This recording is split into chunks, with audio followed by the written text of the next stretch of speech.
আরে বাচ্চা, আলুর থেকে সরে যাও, আলুগুলো নষ্ট হয়ে যাবে তো। কেউ আছো বাড়িতে?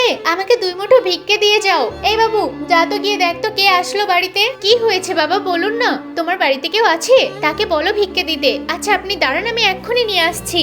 বাবা, বাইরে একটা তান্ত্রিক বাবা এসেছে, উনি ভিক্ষে চাইছে।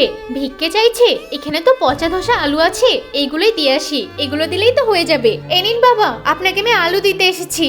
আরে, আলুগুলো তো হাত দিয়ে দেখছে, এখন কি নেবে না? না না, নিয়ে তো নিল, কিছুই তো বললো না, আবার আমার দিকে তাকিয়ে হাসলো।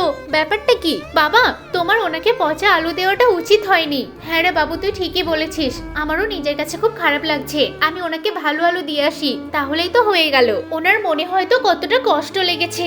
আমি কেন যে খারাপ আলু দিতে গেলাম, তাড়াতাড়ি করে দিয়ে আসি। আরে ওই তো বাবা, দেখছি টেবিলের উপর আলুগুলো নামিয়ে রাখছে।